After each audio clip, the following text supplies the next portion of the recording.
Please be advised that the topics discussed in this series can be challenging to listen to and explore topics of homelessness, abuse, torture, racism, transphobia, and drug use.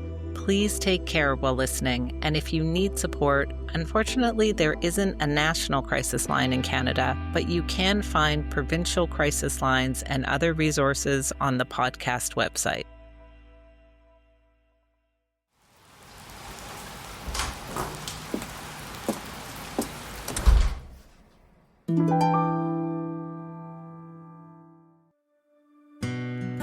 So I'm currently still living in a house with my ex-husband and my 2 children. And that's basically because financially, there's absolutely no way for me to pay rent in this city. I don't even make enough post deductions to pay rent in my city.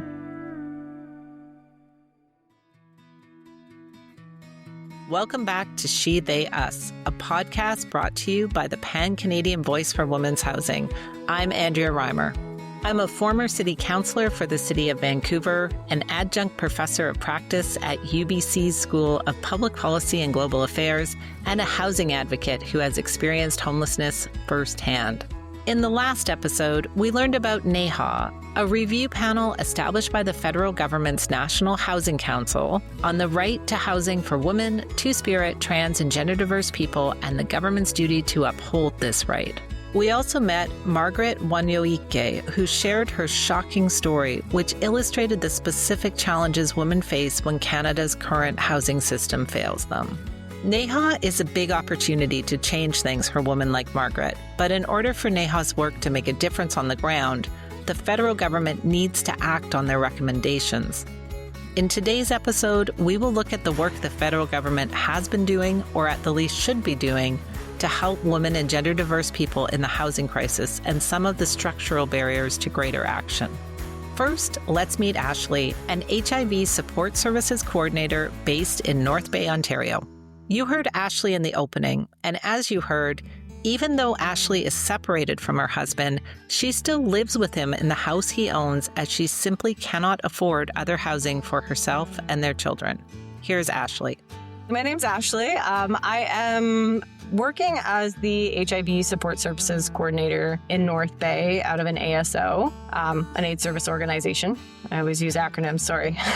It's the nature of my job. But I'm also I refer to myself as an advocate for pretty much any social service or human experience in our city. So I'm a member of the queer community here, and I advocate for all kinds of inclusion and sustainability in our community, both in my personal time and at work. Unless you're from Ontario, and even then, you may not be familiar with North Bay. It's a small city that is referred to as the Gateway to Northern Ontario. It's situated northeast of Algonquin Provincial Park, roughly a 4-hour drive north of Toronto. We have about 50,000, 55,000, I think, is our population now. It's really spread out. The North Bay and area is a very vast geographical spread. And there really is just a lack of most resources. We have 20,000 people without a doctor in our city. We have all kinds of lack of accessibility to things. But I mean, it is a beautiful town. There's a lot of, if you like the outdoors, it's the place to be. Lots of trails, lots of lakes, which I'm an outdoor nut, and I spend a lot of my time camping and being outdoors. So being here and growing up here hasn't been so bad. Lots of little mom and pop shop kind of places. It's starting to get a little bit more of the corporate feel of places opening up, big box stores, things like that. But for the most part, we have a really beautiful downtown core with small independent local businesses that are still thriving, which is nice to see.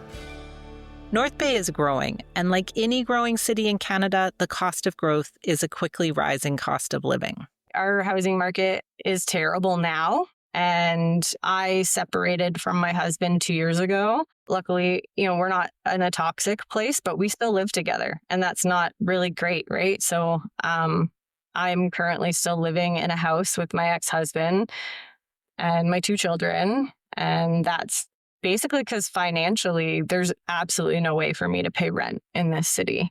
I don't even make enough post deductions to pay rent in my city at all. I don't even bring in that money. Like rent for a 2-bedroom unit where my kids would be sharing a bedroom is $2,800 a month plus utilities. And I bring in less than that after deductions. And I still have daycare fees, and I still have insurances and food and utilities and all of those things that come with being a human being and a parent to pay for. So financially speaking, there is no way out right now unless I find a way to make more money. I had to fight back a gasp when Ashley said how much rent would be for a 2-bedroom in North Bay. The prices that Ashley lays out here aren't far off of the price of rents in Toronto or even Vancouver. I asked her to tell me more about the housing market in North Bay so that I could get a better understanding of why exactly the prices are so steep. Yeah. I mean, really, like the best way I can describe it is just even in the difference in, I guess, 2 ways. The difference in like what I paid for rent 15 years ago when I was renting was, $1,500 inclusive for a 2 or 3 bedroom unit. And that was like inclusive of utilities and everything else. It was all in kind of $1,500. And the ratio of that to your income made sense. I could do it, right? It fell within your, 10% of what you're making kind of thing to pay for rent, 20% of what you're making to pay for rent kind of situation. And so it was doable. And now, I look at my income now versus that, and I look at the ratios of housing costs and even comparing it to like 12 years ago when we bought our home. Like we bought our home 12 years ago, our mortgage is roughly $800 a month right now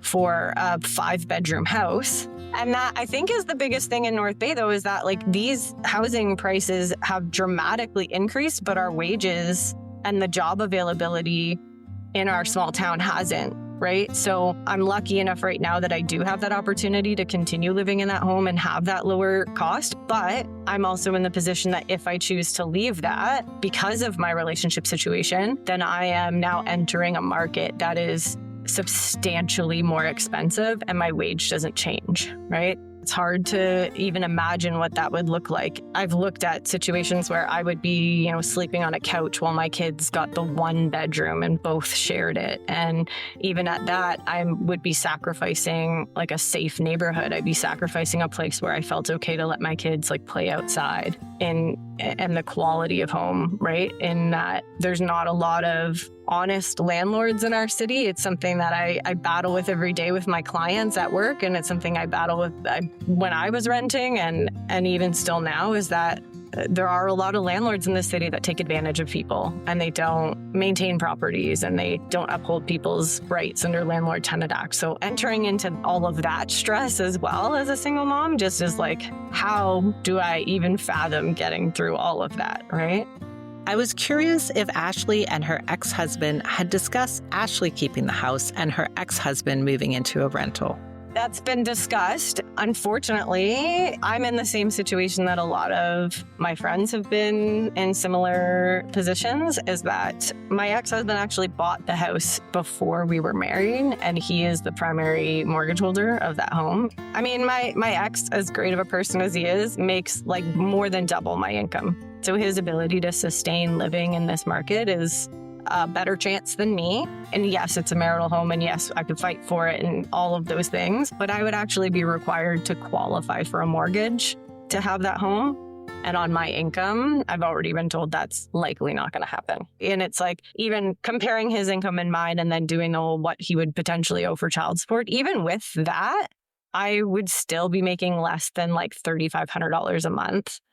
And putting that towards like daycare and all of those costs. And again, we talk about the Ontario political climate right now. That also contributes to the housing insecurity for women. Is I pay $900 a month in childcare for one of my 2 children. And that's because even with the subsidized daycare, it's like specific licensed daycares get that subsidy to lower their daily rates. But we also have a daycare shortage in North Bay, and my kids have been on a wait list for licensed daycare for 4 years and haven't gotten a spot. So I'm in a private daycare that's not subsidized. So I still have to pay full price regardless. So it's like there's just this disparity and barriers and like systemic barriers put up nonstop that you're just trying to navigate the world. So it's like, it's just this vicious cycle. My heart was aching as I listened to Ashley's story, especially knowing that whether they are in cities, towns, or rural and remote communities, many women and gender diverse people and their families across the country are in similar situations. With so many people suffering, but no real policy attention on it, it's hard not to think there are structural barriers. I wanted to understand that better and particularly unpack how we got here. So I talked to Frances Bula, a journalist and longtime advocate for more attention on housing issues based in Vancouver. I am a journalist who has primarily covered urban issues and urban politics and housing and development and homelessness and drug policy and various other things related to city since 1994. I've actually been a journalist since 1983, where I also covered a few of those things in other communities in BC. In 1999, 26 years ago, Frances received a one-year fellowship from the Atkinson Foundation that allowed her to study homelessness and affordable housing options around the world. I asked her to tell me a bit about that and what she learned. What I learned, I would say, is the places that did the best had a plan for how you address homelessness and housing issues all through the continuum. Like, you can't just do one thing. You can't just do shelters. You can't just do low-income housing. You can't just do middle-income market rental. You can't just do social housing or co-ops or whatever. It has to be this really comprehensive, complex set of solutions that addresses the housing issues that are very different at different income levels. So I would say that was number one. Number two, I'll never forget this woman in Florida who was trying to find housing for seniors who were constantly being evicted out of, the cheapo places they'd had in Miami for a long time. And she said, it's like there's a homelessness factory out there. Like, no matter how much I do, how many people I place, there's just like this increasing stream. And I have thought of her so often because that's what we essentially have seen throughout North America. It's like a homelessness factory because the housing system that used to function somewhat for poor people has just fallen apart in many ways. So what happened? How did the system that used to quote unquote somewhat work for people with lower incomes fall apart? How did North America get to the point of, as Frances calls it, being a homelessness factory? One of the ways that societies housed poor people in Canada and the US for a very long time was they allowed very shitty buildings to be built that poor people could afford. So terrible tenements in New York, falling apart wooden shacks, in various small towns and so on, things built with no fire code, no, whatever. Whatever you think of it, the reality is that's why a lot of poor people could live indoors, is because there was terrible, shitty housing that was built and was allowed.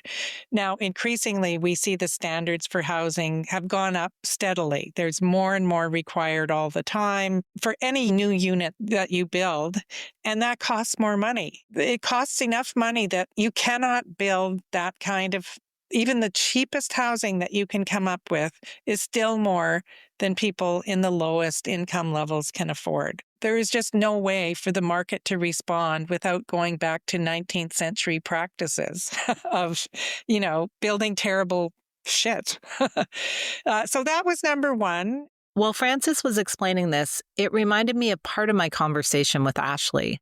Frances is referring to buildings built throughout the 19th and a big chunk of the 20th century. But unfortunately, even though we do have a higher standard of housing now, we still see people housed in unsafe housing. Here is Ashley. My real struggles in housing started when I moved out on my own at 17. Luckily, I found a place that I don't even think was a legal apartment. It was this little old couple who took pity on me because I reminded them of their granddaughter. And it was a one-car garage that they had turned into an apartment. I didn't really have a bathroom. I had a toilet and a sink with a curtain. I couldn't stand up in my bedroom because the roof was so short. And my fridge was like a bar fridge, not even a full fridge. And then I had a cooktop. So I stayed there for about 2 years and went to school, was putting myself through school. And then somewhere along that line, I ended up in a not so great relationship and lived with that person for a bit. It was an abusive relationship, which I escaped with the clothes on my back, and ended up homeless for almost a year. Living in my car with my dog and showering at gyms or random couch surfing with friends while I worked my full-time job and still went to school until I could save up first and last month's rent for an apartment. According to Frances, a move to safer building standards isn't the only reason that North America is seeing rising levels of homelessness. She says that the deinstitutionalization of individuals with mental health challenges played a role as well. Number two, that a lot of people point to was the deinstitutionalization of people with mental health issues. And the idea was that they would get all kinds of supports once they were out in the community, and that didn't happen. And so they ended up losing their housing because their behavior was not tolerated by a lot of private landlords. So that's another factor. You just generally have this incredible squeeze on housing that we saw move from the poorest people up to pretty middle-class people over the last 10 years. Just cities weren't building as much. They weren't building enough for the population growth that was happening. And so people just bid up what was available. And that is what helps create the Homelessness Factory. I asked Frances if she thought that there were market solutions for folks whose housing needs mean that they can't access the market rates for housing. There is no way that any developer, no matter what magic they work out with various parts of their plan for building, that they can get it down to $500 a month or $800 a month. Like even the CCPA, the Canadian Centre for Policy Alternatives, Alex Hemingway, the economist there, calculated what the minimum rent was that you could get to if you had free land and no marketing and just the building costs. And the lowest that he could come to, I think, was $1,350 or something like that, which is way beyond the reach of anyone on welfare, anyone on disability, anyone who's alone and making minimum wage. Like maybe 2 minimum wage people could pay that. But that's with free land and, all the costs reduced as much as you possibly can. So what about the federal government? What has their role in housing been? And do governments have the responsibility to fill in safe, affordable housing where there are gaps for people who don't make enough money to afford market rates for housing?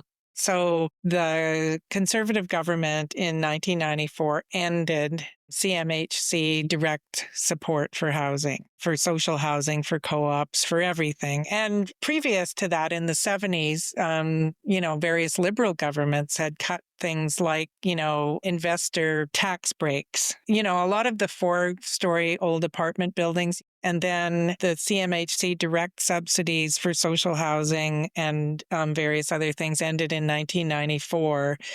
And what you've seen is it got ignored for a long time. And I always say people thought there was no problem because the jet plane, even though it was out of gas, was still kind of gliding through the air. And so for a while, it seemed like, oh no, the market can take care of everything, and it doesn't really matter that, the government doesn't support social housing or co-ops or, whatever anymore. And then as things got worse and worse, it became more and more apparent that no, actually the market housing system is not functioning. Increasingly, people at the bottom of the income/housing continuum are just falling out onto the street. And then the federal Liberal government came in 2015 and also tried to move the needle a little bit on housing. But here's the political problem that I always see. You get very little political capital reward for building housing. It's way more attractive for politicians to put money into transit or even water filtration plants or something like that because a whole bunch of middle-class people benefit from that. And they use it every day. When you put money into housing for poor people, the only people who really know about it are the poor people who moved in, and even they don't realize all the time. Like this only happened because of the federal government doing this. So you don't get any political kudos for it. And because housing is so expensive, you have to spend billions of dollars to be able to move the needle even one little bit.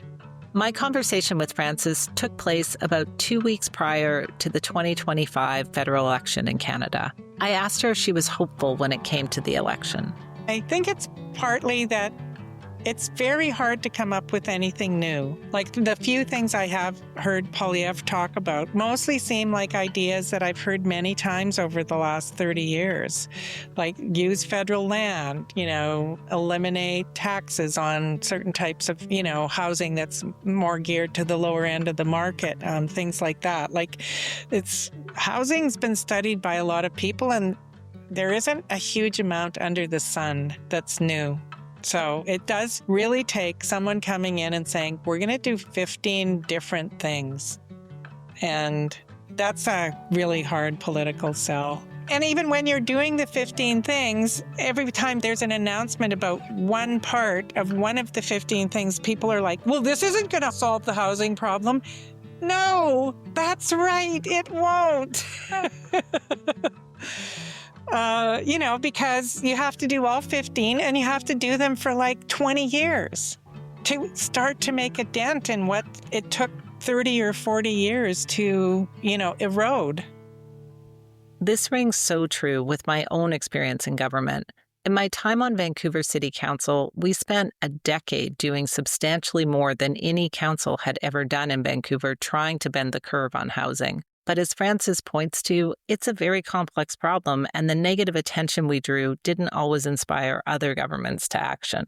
To better understand how the government could improve solving complex problems, I spoke with Mike Moffat, an economist based in Ottawa who happens to have unique qualifications to speak about the intersection of housing policy, solving complex problems, and the federal government. Yeah, so my name is Mike Moffat. I'm an economist. I've done a number of things over my career, but currently I am the founding director of a think tank called the Missing Middle Initiative, housed at the University of Ottawa, dedicated to looking at the decline of Canada's young middle class and how we can reverse this trend. Mike spent time with the federal government as Canada's Chief Innovation Fellow.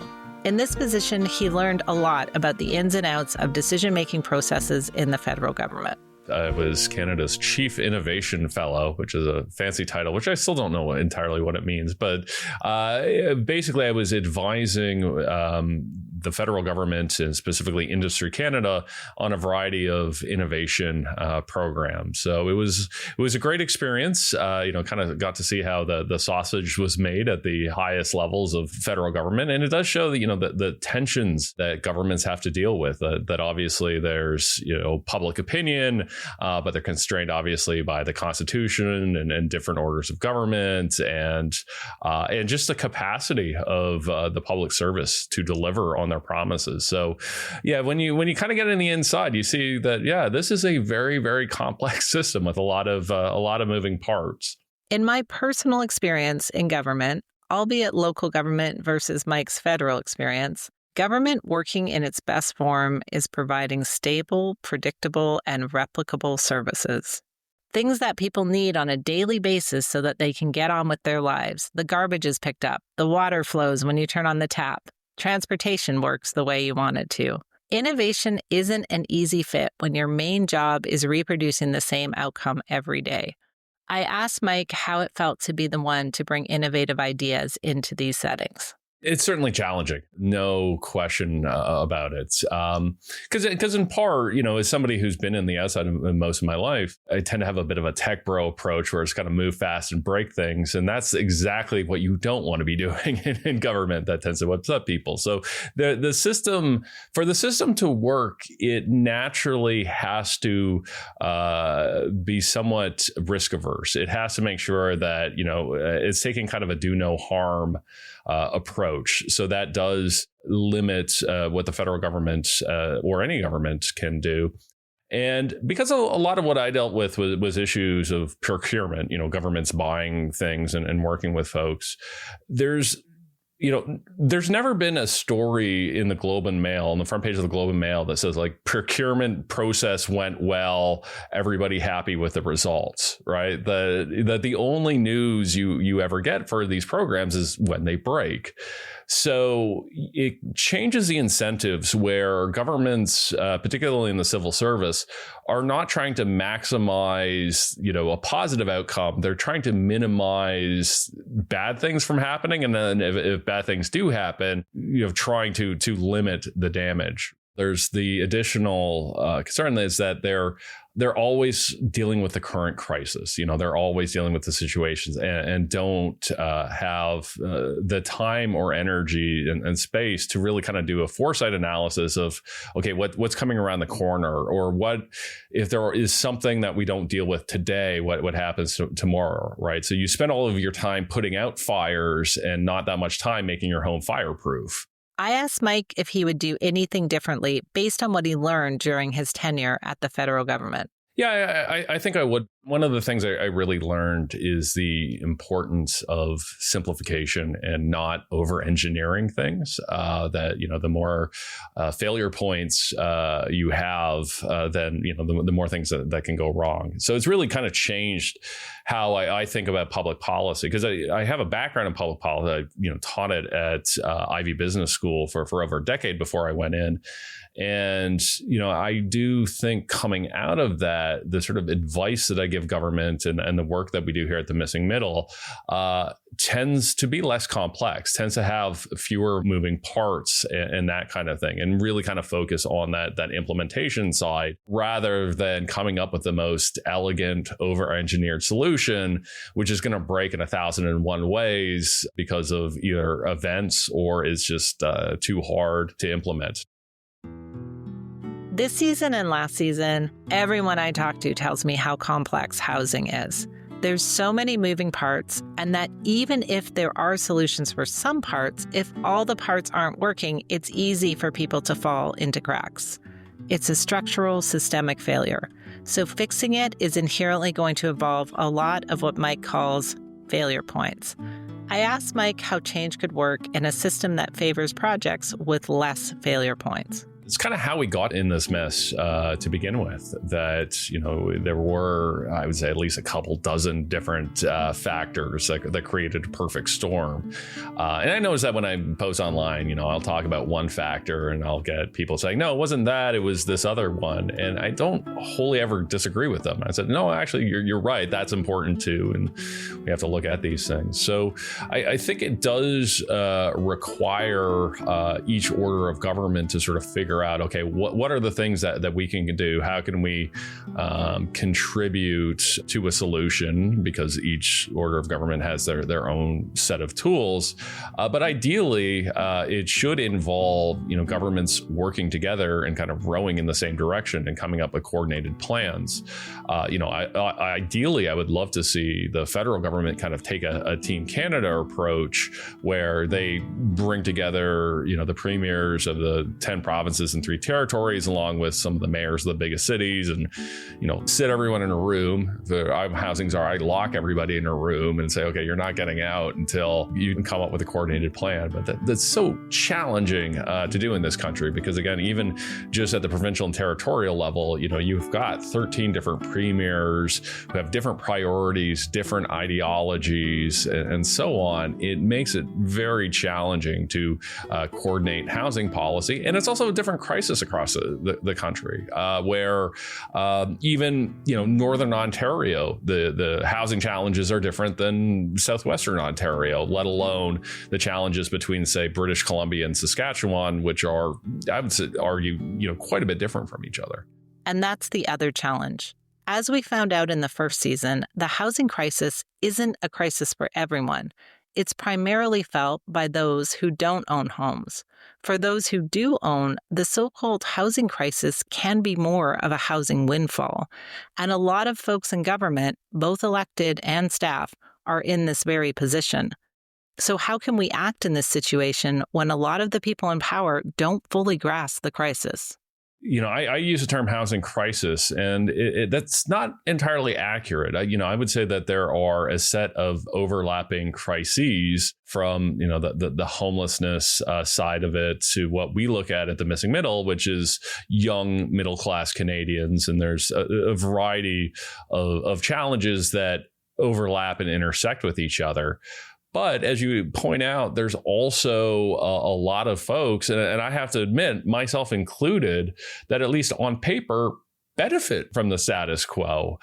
Example I like to use is I bought my first home in London, Ontario, brand new home, 2004. I paid $168,000 for it. I no longer own that home, but if I did, it's worth about $700,000 now, right? So, and there's been years in my career where my home has made more money than I have, at least on paper, right? The appreciation of my real estate is higher than my salary, right? So I basically get paid on paper for doing absolutely nothing. And that's one of the things. It does make the housing crisis difficult. We've had a few blog posts and reports on this on the Missing Middle Initiative, saying that, look, house prices have to go down in many markets to retain affordability. Like it's not going to be enough to just say, okay, well, if house prices stay flat for a while and wages go up at 3% a year, like they have been for the last 20 years, that's just going to be enough to create affordability. And I'm like, well, yeah, maybe, but we did the math, and depending on the market, that takes anywhere from 20 to 50 years, right? The oldest millennials are going to be collecting Canada Pension Plan before they can afford a home. So that's not a viable solution. But at the same time, homeowners don't want to hear from politicians, hey, we got to solve this crisis, and it means that your home price is going to go down 20, 30, 40%. And furthermore, they don't necessarily want, even if politicians aren't framing it that way, which of course they wouldn't frame it that way, they don't necessarily want the policies that would lead to that outcome. So it does make for a challenge in a different way than a pandemic or something like that kind of affects everybody. This is just affecting a large, but only, a subset of the population. And the rest of the population is actually benefiting from the status quo, at least on paper. So what does this all mean for women and gender diverse people? After all, 40% of households in Canada are led by women or gender diverse people, and they are 3 times more likely to be in core housing need. Yet we rarely hear these stories. One of my favorite unfortunate stories is like one of the things we were looking at was just, again, the percentage, like who was forming new households, that kind of thing. And I had a planner from the Kitchener-Waterloo region accuse me of being pro-divorce, as it was suggesting that, hey, maybe the fact that we have, higher rates than average of couples being together, might be problematic. And this older white planner was like, "What, are you pro-divorce?" I'm like, yeah, in some instances, yes. I think people should have that choice. So, and I mentioned that in part to illustrate, what often happens in the municipal level, and I'm sure you experience this as well, that you get this kind of ideology of older planners who are kind of like, well, family's good, couple's good, hey, we have very few single people living on their own, that must mean we're doing well. And I'm like, no, that doesn't necessarily mean that at all. So even when planners have the data, it can often be misinterpreted interpreted in ways that aren't particularly helpful. As Mike was talking, I couldn't help but think about Ashley and how she can't afford housing without the help of her ex-husband. She should have the choice to leave the household, but she can't. I even asked Ashley if she would consider leaving North Bay for somewhere cheaper if she could find it. But she said she wants her children to grow up near their father. He's very involved, and of course, that makes good sense. But in the meantime, she lives in a situation out of her control. I asked her what secure, safe housing would look like for her. That's a hard one. I mean, I don't know that I've ever, or maybe not, I can't say ever, but I don't know that there is a long period of time where I've ever lived in a place where it felt like home, where I felt like I could take that armor off and just like not be in that constant survival mode, the constant problem solving mode, the constant stress and anxiety of like, am I enough? Am I doing enough? Am I a good enough mom? Am I working hard enough? Should there be something else I'm doing to make more money or have a better home or have a better situation? And if I could wake up in a bed that felt like home, that I could put my feet on the ground and feel safe and not at risk of losing. That I could go to a job that I'm not like, can I do it for one more day to get one more paycheck just so that I could survive? You know, I don't even know. I feel like that almost is unattainable. I don't know that that exists. I've never really had it. I think it would feel light. I think it would feel probably healthier than most days feel, waking up and wondering and not feeling like anything is really your home. You know, even though I've lived in this house for 12 years, like my name's not on the mortgage. I don't make enough to sustain it on my own. If he were to leave, I can't qualify for the mortgage to keep it. So is it really mine? Is it really my home? Like to wake up and feel like something's actually mine and I'm not just one bad decision away or one bad day away from losing it. Like it would feel safe. It would feel secure. A dream. As we close today's episode, I'm reflecting on the points that Frances and Mike made, as well as the story that Ashley shared with us, and how far in the future change feels. Is this housing crisis an issue that can be solved by federal government, or should we be looking more locally? In the next episode, I'm going to get closer to home, very close to home for me, in fact. We're going to take a deep dive into what's been happening in Vancouver. We will meet Lisa Guerin, former tenant turned program manager of a downtown Eastside SRO, talk to the former mayor of Vancouver and now the Minister of Housing and Infrastructure in the federal government, Gregor Robertson, and hear from BC Nonprofit Housing Association's CEO, Jill Atkey, to look at the good, the bad, and the ugly when the burden of solving the housing crisis falls on local governments. Here's Lisa. You can't take away supportive housing.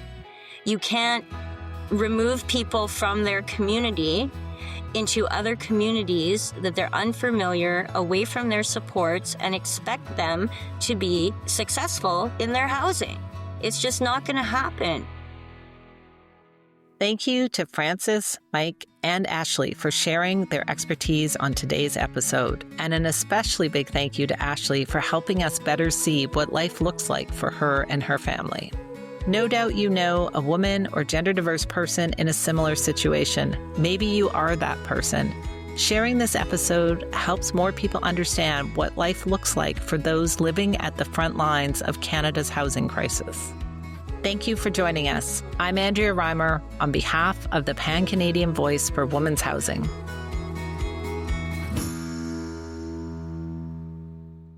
Another Everything Podcast production. Visit everythingpodcast.com, a division of Pattison Media.